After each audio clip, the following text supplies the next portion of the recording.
今天我們來聊聊一位照亮世界卻幾乎被世界遺忘的天才發明家尼古拉·特斯拉。他被許多人譽為史上最偉大的科學家，離神最近的人。然而現在卻很少有人真正了解他的事跡。傳說中他與愛迪生死磕了一輩子，據說他曾11次被提名諾貝爾獎卻從未領取。他放棄過成為世界首富的機會，終身未婚，將一生獻給科學。他每天僅睡2小時，擁有數百項發明專利。最終，這樣一位被稱為電氣之神的天才卻窮困潦倒，孤獨地死去。了解他的真實故事後，你可能也會感慨，這個世界不配擁有他的才華。1856年，奧地利帝國境內克羅地亞的一個小村莊，電閃雷鳴，風雨交加。就在這個不尋常的夜晚，尼古拉·特斯拉來到了人世。接生婆看着窗外的閃電，擔憂地說，這是個不祥的預兆。特斯拉的母親卻輕聲宣告，不，他將會是光明之子。這句話仿佛一語成讖。多年之後，特斯拉真的憑一己之力點亮了整個世界。然而，他的出身極其卑微，父親是當地的牧師，母親沒有正式受過教育，但非常聰慧，還自己發明了一些家用小工具。小特斯拉從小家境清貧，體弱多病，甚至在青少年時差點死於一場霍亂。但也許正是經歷了生死，他的父親放棄了讓兒子繼承神職的想法，允諾如果特斯拉康復，就支持他學習工程。注：霍亂康復。就這樣，這位農村牧師的兒子踏上了追尋科學夢想的道路。特斯拉自幼就展現出與眾不同的天賦，他極具好奇心，喜歡觀察自然現象。傳說他曾在撫摸家裡的貓時，看到黑暗中貓毛間跳出火花，並感到手指被電了一下，那是靜電現象，讓年幼的他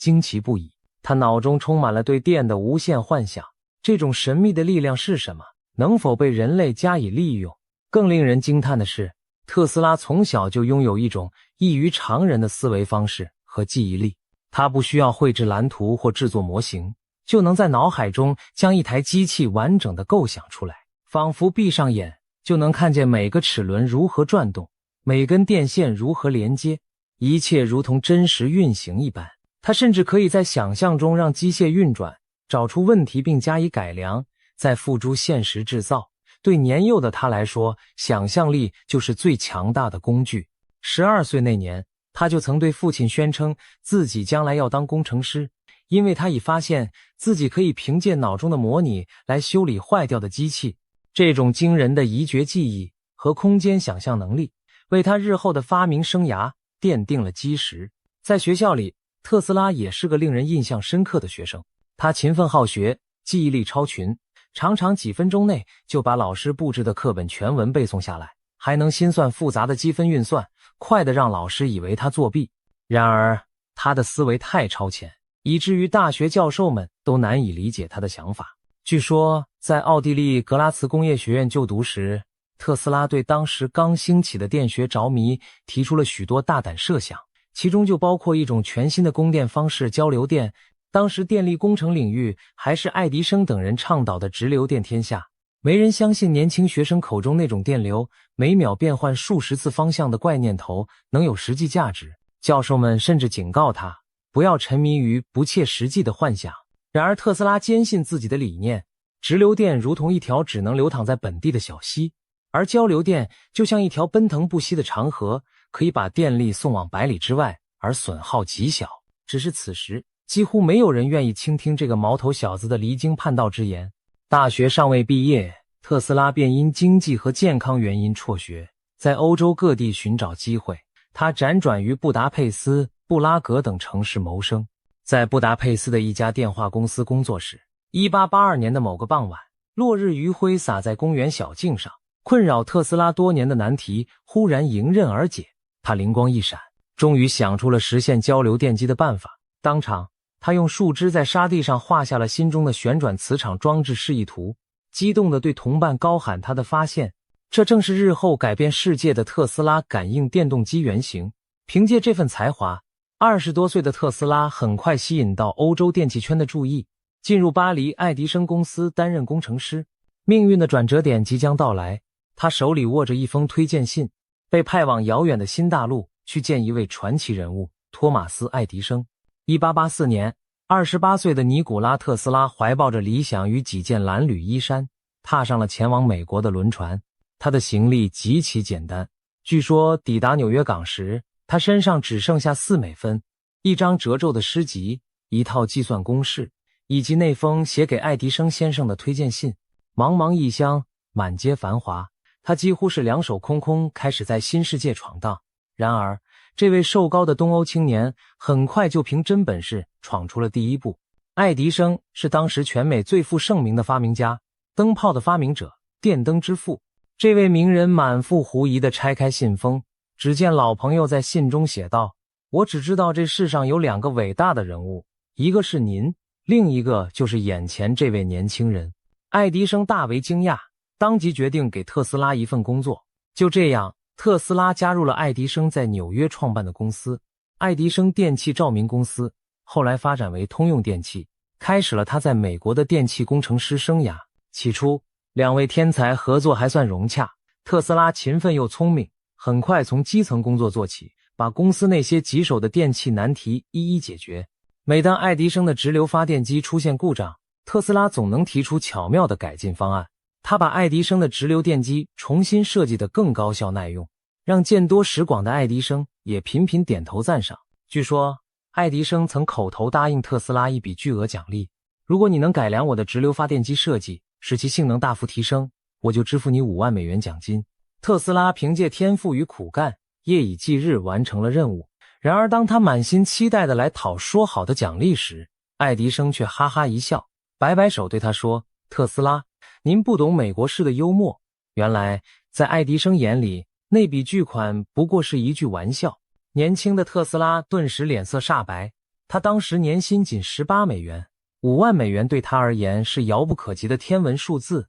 卻被老奸巨猾的愛迪生當成了逗弄員工的笑料。這種被愚弄和輕視的羞辱感可想而知。特斯拉強忍怒火，又提出能否將自己每周工資從18美元漲到25美元以示補償。愛迪生依然斷然拒絕。接連碰壁之下，特斯拉終於明白，這位美國大亨並沒有表面那麼仗義。他心寒至極，決定拂袖而去。於是不到1年，連25美元加薪都拿不到的特斯拉憤然辭職，與愛迪生決裂。離開時，據說特斯拉只淡淡撂下一句：“既然如此，那我自己幹。”兩人從此反目，曾經短暫的惺惺相惜，終究化為日後電氣史上一場餘量之爭的序幕。辭職後的特斯拉一度處境艱難，初來乍到的他在人生地不熟的美國舉目無親，口袋裡分文沒有。為了糊口，他甚至淪落到在紐約街頭挖溝埋電纜、做體力苦工的地步。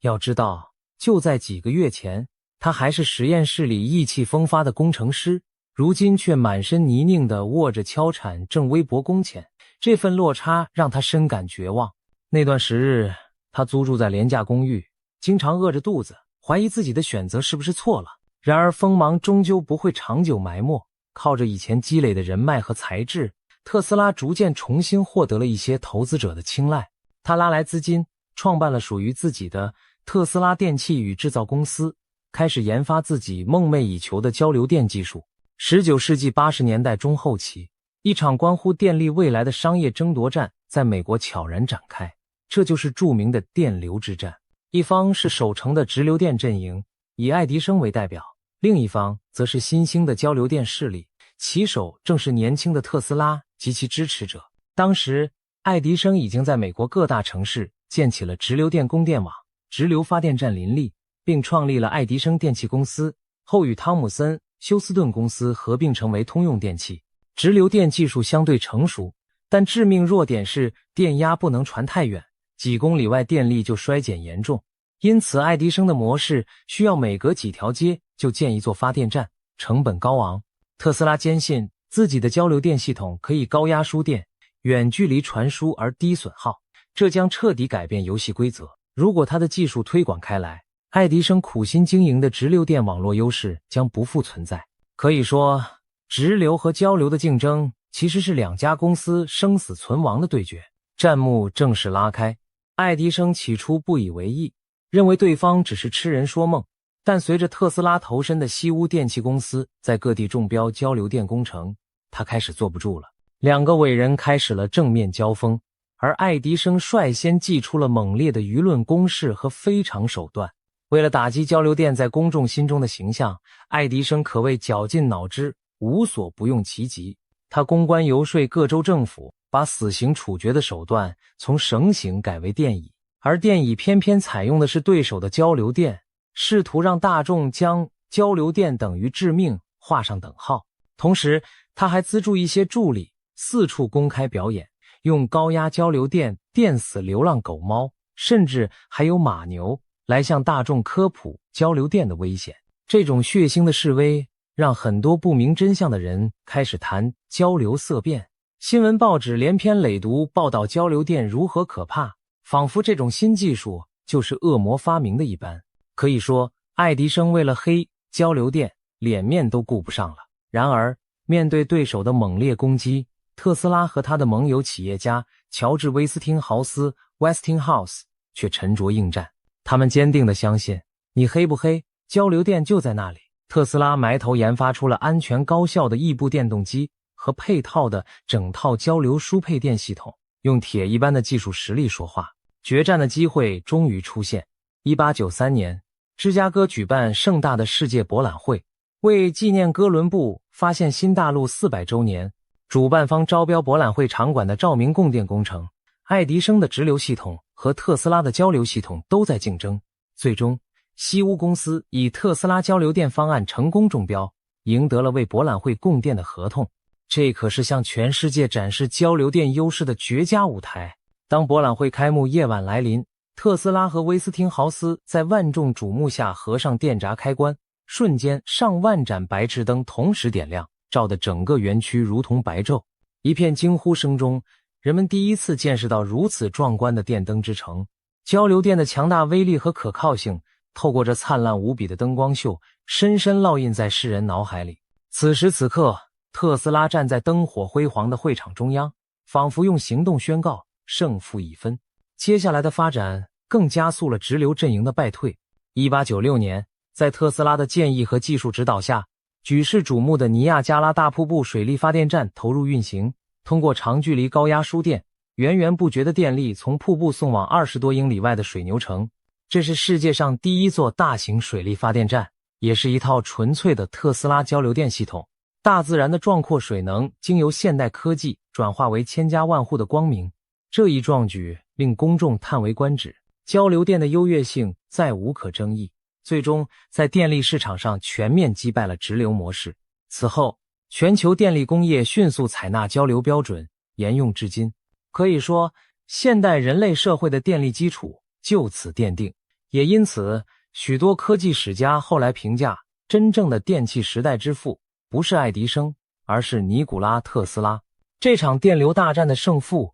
也悄然改寫了兩位發明家的命運。愛迪生雖然名氣依舊響亮，但畢竟技術路線失了先機，他所創辦的公司也不得不在之後接受重組整合。而特斯拉憑借交流電的勝利一躍成名，成為全美科學界炙手可熱的人物。報章雜誌開始報道這個來自東歐的奇才，他在工程師和大眾心中的地位與日俱增。然而，命運並沒有讓他就此風光順遂。電流之爭雖勝，但屬於特斯拉個人的人生戰役卻遠未結束。在成功的光環背後，新的陰影開始浮現。在很多人的印象裡，托馬斯·愛迪生是發明大王，創造了電燈、留聲機、電影機等等無數偉大發明。然而以下的故事可能會顛覆你的三觀，許多我們以為屬於其他人的功勞，其實早有特斯拉的身影。無線電是誰發明的？多數人會回答，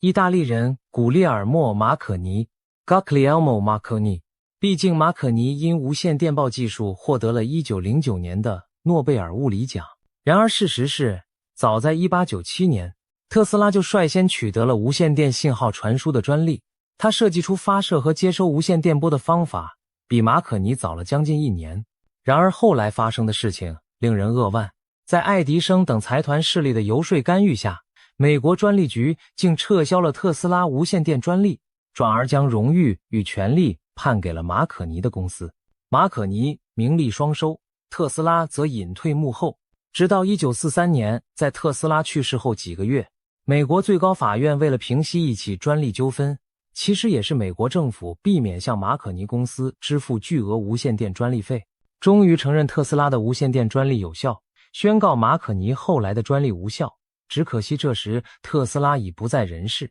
遲來的正義多少有點蒼白。雷達是誰發明的？一般歷史書上寫着英國工程師羅伯特·華生·瓦特在1935年研制出世界上第一台實用雷達。然而很少有人知道，早在1917年，特斯拉就已向美國海軍提出過雷達系統的構想。他詳細描述了利用無線電波反射來探測遠方物體的位置和距離的原理，這與後來的雷達如出一轍。可惜當時審查委員恰恰是仍與特斯拉不睦的老对頭愛迪生。愛迪生對這個出自仇敵的創意根本聽不進去，結果特斯拉的雷達提案石沉大海，然後就沒有然後了。X 光是誰發現的？德國物理學家威廉·倫琴在1895年發現了 X 射線，並因此榮獲諾貝爾物理獎。可其實，特斯拉在倫琴之前就已經發現並研究過 X 射線。他曾利用高壓放電管給好友馬克·吐溫拍攝過手部透視照片，甚至意識到這種射線對人體可能有害，因而拒絕進一步將人作為實驗對象。他多次警告同行 X 射線輻射的危險性，然而他的好基友托馬斯·愛迪生卻抱着敵人反對的我們就支持的心態，一頭扎進 X 光醫學應用的研究，對助手們反覆進行 X 射線實驗，結果釀成悲劇。愛迪生的助手長期裸露在 X 射線下，不幸手臂灼傷潰爛，最終不得不截肢保命。就連愛迪生本人也因輻射造成嚴重視力受損，險些失明。事後倫琴因 X 光扬名，愛迪生也落下一身後遺症，而先見之明的特斯拉卻沒得到多少讚譽。由此可見，在電報、雷達、X 光等諸多領域，特斯拉其實都扮演了開創者或先驅的角色，只是往往給他人做了嫁衣，自己反倒默默退場。當然，特斯拉一生的貢獻並不都是被人冒領或忽視，他直接造福人類的發明同樣不勝枚舉。例如，他發明了無線遙控技術。早在1898年，特斯拉就在紐約公開展示了一艘由無線電遙控的小船，這是世界上第一個遙控裝置，震驚當時的圍觀群眾。許多人甚至懷疑那船裡藏了只訓練有素的猴子。汽車發動機上必備的火花塞技術也是特斯拉首先研制的。五顏六色的霓虹燈招牌看似平常，其實特斯拉早年就實驗出利用放電讓玻璃管發光的原理，發明了最初的霓虹燈，還有各種先進的電動馬達、發電機設計。可以說，現代生活中隨處可見特斯拉點滴的貢獻。特斯拉還協助建造了世界上第一座大型水力發電站，就是前面提到的尼亞加拉大瀑布發電站。我們今日習以為常的遠距離輸電、國家電網和清潔水電，離不開他當年的遠見卓識。除此之外，他最早探測到來自太空的無線電波，有些人甚至認為他那次是在監聽外星信號，也率先提出晶體管的原理，可以說是電子計算機的先驅思想之一。他一生累計獲得了約300項專利，合作開發的技術超過1000項。聽到這裡，你也許會說，這些發明聽起來挺厲害，但現在科技這麼發達，也不算什麼稀奇吧？好吧，如果你覺得上述成就還不足以令你震撼，那我們就來看看特斯拉更令人瞠目結舌的黑科技發明，保證刷新你的想象。特斯拉不僅在常規電氣工程領域成就斐然，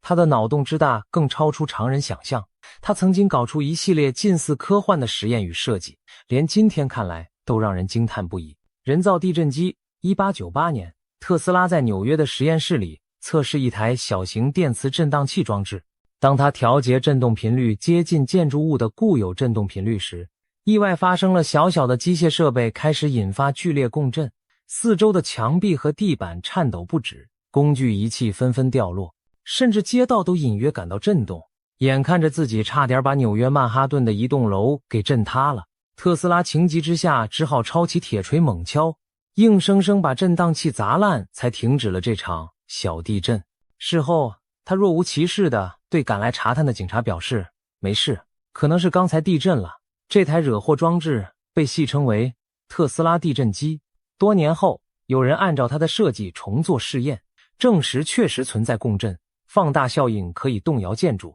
想象一下，特斯拉當年若是有心，用這玩意或許真能搞出定向地震武器來顛覆一座城市。實驗室製造球狀閃電。1899年，特斯拉遠赴科羅拉多斯普林斯進行高壓高頻電實驗。在那裡，他建造了一座巨大的線圈和天線，產生驚人的人造閃電，電弧長達10幾米，聲勢駭人。據說在一次實驗中，他意外地創造出一連串明亮的球狀閃電，就是像發光球體漂浮的閃電球，在實驗室中到處亂竄。要知道，球狀閃電至今仍是極為罕見和神秘的現象，而特斯拉可能是史上唯一曾經在可控環境下制造出球狀閃電的人。有一張流傳後世的照片，幽暗的實驗室裡，文學名家馬克·吐溫手持一根電線，旁邊就是特斯拉和他的人造閃電裝置。吐溫先生滿臉驚奇，這幅照片成為科學史上的經典剪影，也從側面印證了特斯拉創造球狀閃電的傳說。無線供電與全球通信夢。20世紀初，特斯拉投入了他畢生最大的夢想工程，在紐約郊外的蕭島建造一座巨大的圓頂高塔，名為沃登克里夫塔。1901年，這座高達57米的特斯拉塔初具規模，其獨特的蘑菇狀頂部內藏秘密。特斯拉計劃利用地球做導體，以大地為介質傳輸電能，實現無線電力傳輸，讓全世界不用拉電線就能從空氣中接收電力。同時，這座塔也是一個超強無線電發射站。他構想中的全球通信系統可以提供語音、文字和圖像的無線傳送，某種程度上，這預言了現代的無線通信和互聯網雛形。試想在100多年前的年代，他以夢想建成全球無線網絡，何等超前！可惜，這項燒錢龐大的計劃最終因資金斷裂而流產。最初支持他的金融家約翰·摩根一開始同意投資，是想讓他建造無線電報通信塔。然而當摩根發現特斯拉暗中想實現免費電力分享給全人類的理想，立刻大為光火。我們怎能收費賺錢？資本的逐利本性令摩根抽走了後續資金。1905年左右，沃登克里夫塔工程被迫停工，未完成的巨塔孤零零矗立多年後被拆除賣作廢鐵。特斯拉一生最偉大的烏托邦夢想就此破碎。令人唏噓的是，如今我們的智能手機吹噓的種種無線充電技術，不過是特斯拉100多年前玩剩下的把戲。飛碟般的垂直起降飛行器，特斯拉曾設計過一種讓人瞠目結舌的未來飛行器。他在筆記中描繪了一種沒有機翼、沒有螺旋槳，甚至沒有機械活動部件的飛機，外形光滑如雪茄或圓盤，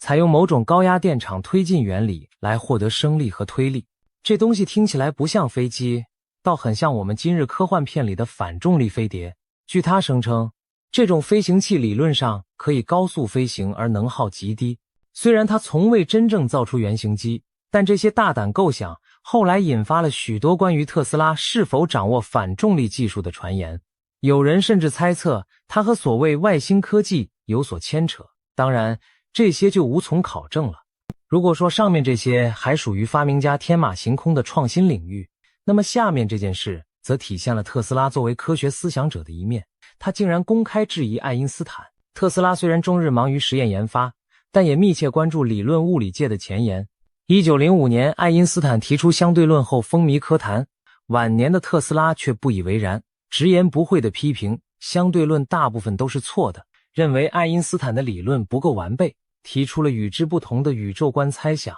他堅信所謂以太的存在，雖然現代科學證明特斯拉在這方面的看法並不正確，但這種敢於挑戰權威的勇氣仍令人佩服。畢竟彼時愛因斯坦聲名日隆，幾乎沒人敢公開唱反調，而特斯拉憑借自己豐富的實驗直覺，對純理論保持懷疑，這也是他獨立思想的體現。除了科學和工程，特斯拉還有着多方面的才華與興趣。他是一位稱職的詩人和哲學思考者，寫過不少詩歌和隨筆，喜愛莎士比亞的作品。他是古典音樂的愛好者，與藝術家、作家交遊甚廣。他對東方文化和宗教也很感興趣，研讀印度的吠陀經，被稱作吠陀專家。他的語言天賦驚人，一生精通8種語言：塞爾維亞語、英語、捷克語、德語、法語、匈牙利語、意大利語、拉丁語，可以隨意用不同語言與人交流。在同時代人眼中，特斯拉簡直是一位博學多才的全能奇才，因此人們送給他一個響亮的綽號——科學界的魔法師。1931年，特斯拉75歲高齡時，還登上了《時代》雜誌封面。那一期對他的評價就是 Electrical Wizard， 電氣魔法師。江湖上關於他的傳說數不勝數，有人說他曾準確預言第一次和第二次世界大戰的爆發，有人說他在1912年警告過一位銀行家不要乘坐即將首航的鐵達尼克號，結果鐵達尼克號真的沉沒了。有人說1908年的俄國通古斯大爆炸就是特斯拉在科羅拉多實驗高能無線電傳輸時意外引發的，威力相當於幾百枚核彈。還有人說特斯拉後來掌握了電磁場操縱時空的秘技，能讓物體隱形甚至瞬間移動，這衍生出了臭名昭著的費城實驗傳說，甚至流傳着這樣的陰謀論：特斯拉去世後，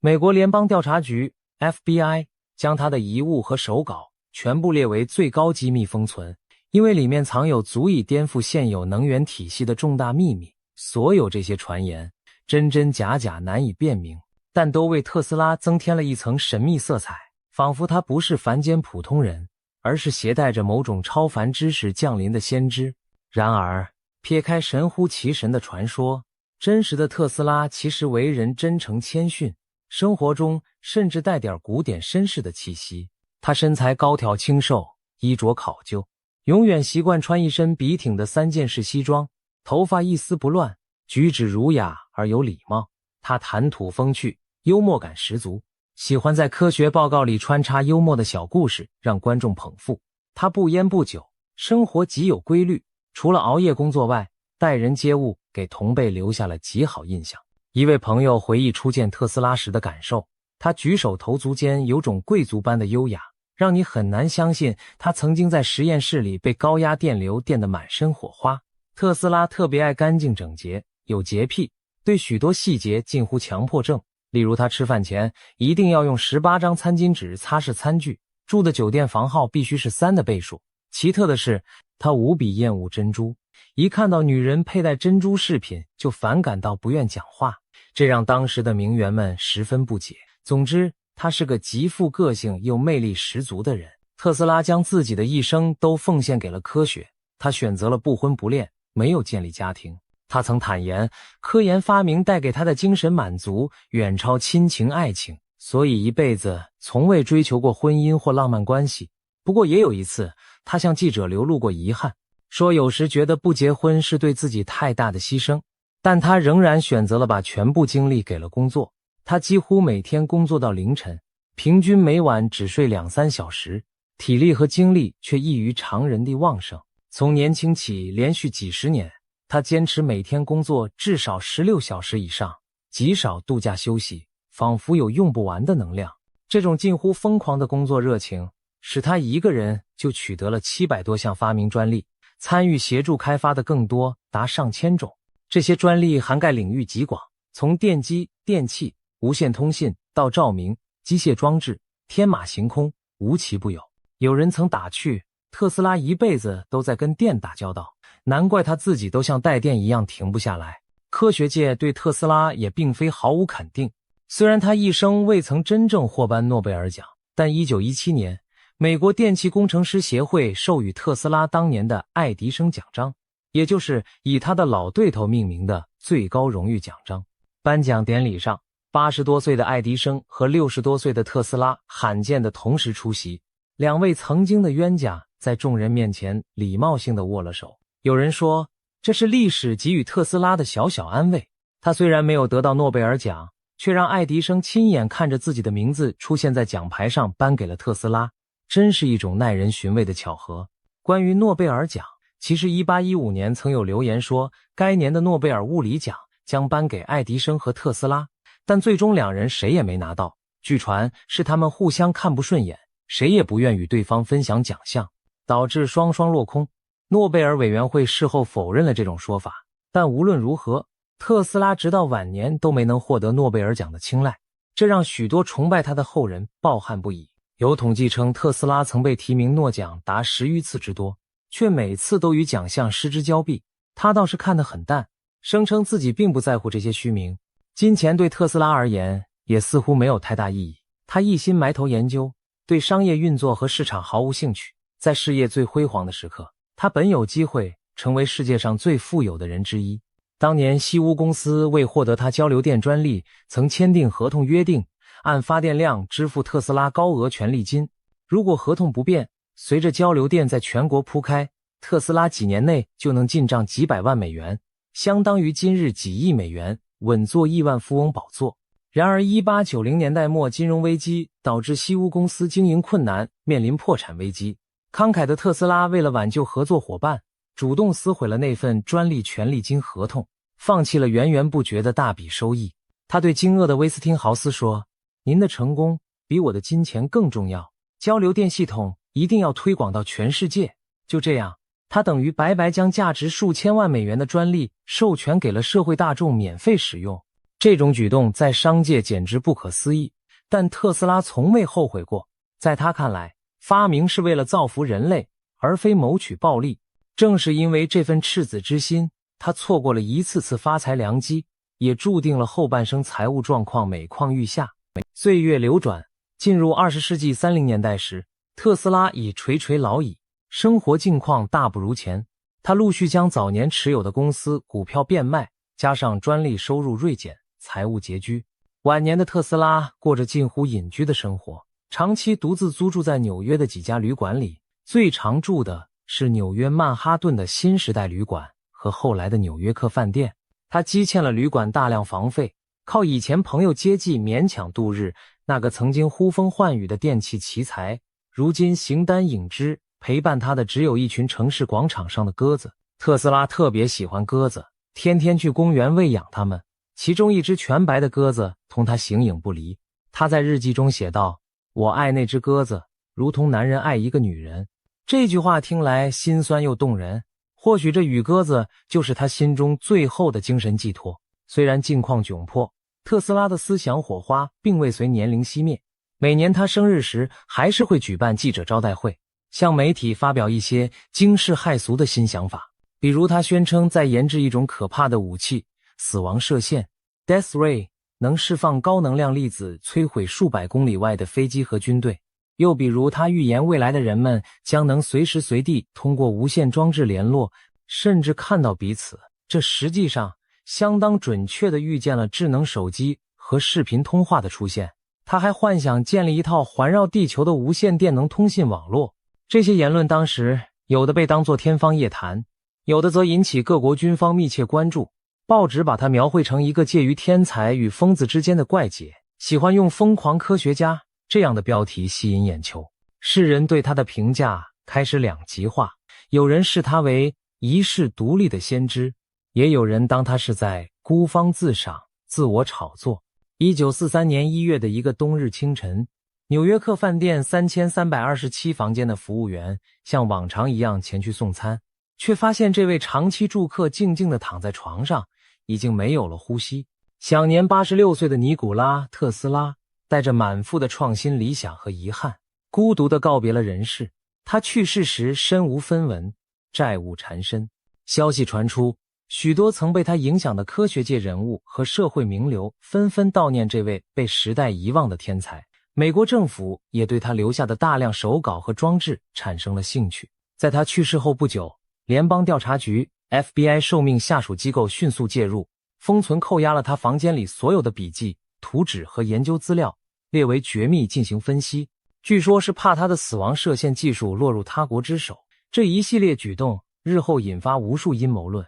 人們紛紛猜測他最後的發明究竟有多厲害，讓政府如此緊張。特斯拉的葬禮在紐約大教堂低調舉行，超過2000人到場送別，包括各界名人、科學家和他生前為數不多的幾位親友。按照他的遺願，他的骨灰最終被送回故國，安放在南斯拉夫今塞爾維亞首都的特斯拉博物館中。諷刺的是，在他逝世的那一年，馬可尼仍然風光體面地活着。馬可尼於1937年過世，許多人依舊相信馬可尼才是無線電之父，而愛迪生已成了世人心中發明家的代名詞，被奉為美國創新的象徵。愛迪生於1931年去世，相比之下，特斯拉這個名字在大眾記憶中逐漸被遺忘了幾十年。所幸，真正的天才不會永遠被塵封。漸漸的，特斯拉的貢獻開始重新受到公正評價，他的名字被國際單位制採用來命名磁感應強度單位特斯拉 Tesla， 以彰顯他在電磁領域的地位。世界各地興建了紀念他的博物館、雕像，塞爾維亞的機場以他命名，克羅地亞發行了印有他肖像的紙幣，人們寫書立傳去探尋他傳奇且悲劇性的一生。2003年，美國硅谷企業家伊隆·馬斯克創辦了一家電動汽車公司，特意將其命名為特斯拉，以致敬這位偶像級前輩對電氣技術的巨大貢獻。如今，當我們仰望夜空最明亮的星辰，會記得有一顆以特斯拉命名的小行星正環繞太陽運行。當我們打開家裡的電燈，啟動電器，也許不會想到，那背後的基礎原理正是特斯拉當年力推的交流電系統。而當我們聽到特斯拉汽車風靡全球時，更不應該忘記，特斯拉首先是一個偉大科學家的姓氏。尼古拉·特斯拉的一生仿佛是一部唯美卻凄涼的傳奇故事。他曾如燦爛閃電般劃破夜空，將光明帶給整個世界，但最終他自己卻長期行走在黑暗之中，孤獨而清貧。他把才華與心血都奉獻給了人類，卻沒有從人類這裡得到相稱的回報。在強調商業和名利的現實社會裡，他的純粹和無私顯得那樣格格不入，甚至有些不合時宜。正因如此，有人感嘆，這個世界或許真的不配擁有特斯拉這樣奇才。儘管如此，特斯拉從未改變初衷，他畢生追求的不是財富權勢，而是讓科技造福眾生的夢想。多年以後回望，我們終於明白，他的光芒並未隨肉體消亡，而是透過無處不在的電力文明，永遠地照亮了人類的進步之路。請記住這樣一位偉人，他一手點亮了世界的燈火，卻在內心默默承受孤獨寒冷。如果有來生，希望榮耀與溫暖能陪伴這位寂寞的天才走完人生，因為憑他所做的一切，當之無愧。